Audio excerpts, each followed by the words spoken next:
So the word adversity is thrown around a lot, especially in the sports world. Athletes overcoming setbacks, heartbreaks, and hardships. Here at Allen High School, there's one young man who knows those feelings all too well, but it's the way he handles it that makes him special.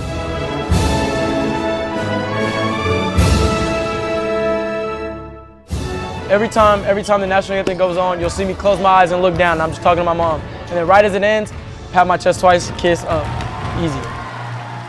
What do you say to her? I love you. This one's for you. Every time. My first shot's always for her. Whether it's make, miss, doesn't matter, it's for her. Because I know if I missed my first one, my mom would have pat me on my back and said, shoot the next one.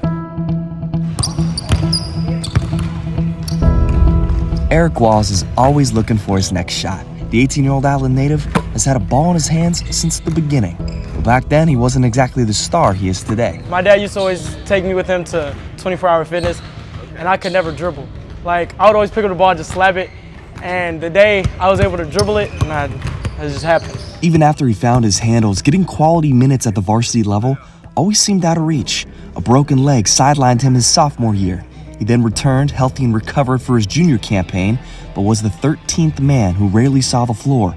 This year, a complete 180. Coach kind of told me I was going to be a guy who was just around the team, but not necessarily playing. So that kind of just woke me up. And I immediately called my trainer. I was like, let's get in the gym. I don't think a lot of people know how really athletic he is, but he's also a kid that can really score. We call him a flamethrower because he's a kid that could come into a game and hit 5 or 6 threes really quick. And when those deep balls hit, Aric's mom has a front row seat from up above.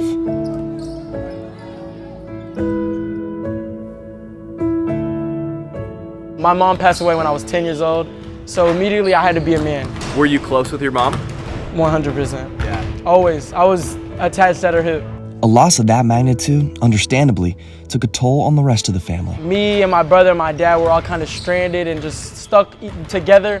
We would always bash heads a lot. And it got so bad to a point to where I don't live with my dad anymore. And I don't live with my brother either. I ended up staying with my aunt. But the only issue with that is the fact that she's getting money from the government. So she doesn't necessarily have the means to provide for me too. So I have to figure things out on my own while still being able to work on my passion, which is basketball. The father-son relationship has since rekindled. Dad didn't miss a game this season. So despite every setback, Aric's mindset never wavered, not once.